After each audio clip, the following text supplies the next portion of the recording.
तो नमस्कार, स्वागत है आपका एमपी भर्ती अपडेट में। दोस्तों, आज हम बात करेंगे जो आउटसोर्स भाई एमपी बिजली विभाग में लगे हुए हैं उनके बारे में हम नई जानकारी आपको देंगे। दोस्तों, अभी कुछ दिन पहले यह लेटर एक वायरल हो रहा था, जो कि कुछ लोगों द्वारा ये समझा जा रहा था कि सीपीसीटी की अनिवार्यता नए ठेके में बंद कर दी गई है या सीपीसीटी नहीं लिया जाएगा। देखिए, इस लेटर की मैं पूरी जानकारी आपको देता हूँ। दरअसल ये लेटर मध्य प्रदेश शासन सामान्य प्रशासन विभाग मंत्रालय द्वारा जारी किया गया था 16/7/2026 को। अब देखिए, इसमें जो पत्र क्रमांक है, ऐसे में आप देखिए क्या लिखा है। मध्य प्रदेश सिविल सेवा सेवा की सामान्य शर्तें नियम 2026।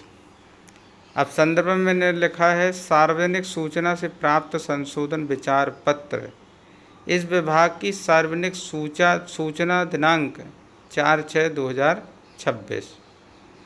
अब इसमें देखिए, जो मेन पॉइंट की जो बात है वो आप देखिए। सीपीसीटी अनिवार्यता समाप्त है। अनुकंपा नियुक्ति के लिए अब सीपीसीटी की अनिवार्यता पात्रता समाप्त की गई है। देखिए, फर्स्ट वाला कॉलम तो दोस्तों साफ लिखा है कि सीपीसीटी की अनिवार्यता समाप्त की गई है। किनकी? कि जो अनुकंपा नियुक्ति वाले थे। अब देखिए, सेकेंड वाले कॉलम में आप देखिएगा, सेवा समाप्ति निरस्त। वे सेवक जिनकी सेवा केवल सीपीसीटी न होने के आधार पर समाप्त की गई थी, उनके सेवा समाप्ति आदेश निरस्त किए जाते हैं। मतलब दोस्तों, जो कभी भी परीक्षा हुई होगी या जो भर्ती हुई होगी और उस भर्ती में जिनके पास सीपीसीटी नहीं था उनको निकाल दिया गया था या सेवा उनकी समाप्त कर दी गई थी, तो वो आदेश भी निरस्त होते हैं, यानी उनको वरिष्ठता भी मिलेगी। तो दोस्तों, इस लेटर का सीधा सा अर्थ बताऊं तो अनुकंपा नियुक्ति और वे कर्मचारी जिनकी सीपीसीटी न होने के आधार पर उनकी सेवा समाप्त की गई थी, उनके लिए यह लेटर है। अब देखिए दोस्तों, आउटसोर्स वाले जो कर्मचारी एमपीवी में लगे हुए हैं डेली ऑफिस वर्क में, यानी कंप्यूटर ऑपरेटर या typist, analyser, data entry operator, तो देखिए दोस्तों, इसमें जो नया टेंडर हुआ है उसमें साफ शब्दों में लिखा है कि 12th pass with valid CPCT score card.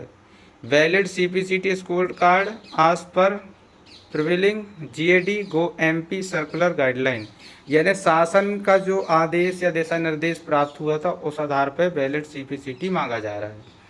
अब देखिए, सेकेंड वाले बिंदु में, the computer typist, data analyser, data entry operator who were deployed immediately before commencement of this instant tender under MPKVCL and do not possess valid CPCT scored card will be allowed to be redeployed and will be given 1 year time from the commencement of contract period of the instant tender to obtain valid CPCT scored card। दोस्तों, इनके अनुसार मतलब इनका ये कहना है कि जो कर्मचारी कंप्यूटर ऑपरेटर या data analyser, data entry operator में लगे हुए हैं, वो कर्मचारी की जगह पे दूसरे कर्मचारी नहीं रखे जाएंगे। उन कर्मचारियों को 1 साल का वक्त दिया जाएगा, कॉन्ट्रैक्ट पीरियड से लेके 1 साल तक। मतलब 1 साल का आपको समय मिलेगा वैलिड सीपीसीटी को स्कोर कार्ड प्राप्त करने का। तो दोस्तों, घबराने की ज़रूरत नहीं है, गवर्नमेंट ने साफ बोल दिया है। मतलब जो भी टेंडर निकला है उसमें आपको 1 साल का मौका दिया जाता है, लेकिन 1 साल की स्थिति में अगर आप नहीं कर पाते हैं तो फिर तो जो नियमावली है उस आधार पर तो आपको नहीं रखा जाएगा, लेकिन 1 साल के भीतर 1 साल का आपको मौका दिया जा रहा है। तो दोस्तों, घबराने वाली बात नहीं है, लेकिन 1 साल के अंदर आपको सीपीसीटी स्कोर कार्ड प्राप्त करना पड़ेगा वैलिड। मतलब सीधी 100 की एक बात कि 1 साल का आपके पास समय है, नहीं तो आपकी जगह पे नया कर्मचारी रख लिया जाएगा। चलिए दोस्तों, ये वीडियो के माध्यम से जो मेन जानकारी देनी थी वो मैंने दे दी है। तो आप इस वाले लेटर को लेकर कुछ मत समझिएगा। ये लेटर अपने लिए मतलब आउटसोर्स के लिए नहीं है।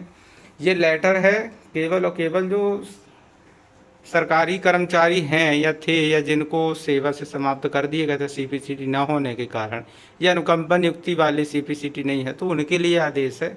आप इस आदेश को अपने से मत लीजिए। चलिए दोस्तों, इसी के साथ हम वीडियो को समाप्त करते हैं। Thank you. जय हिंद, जय भारत।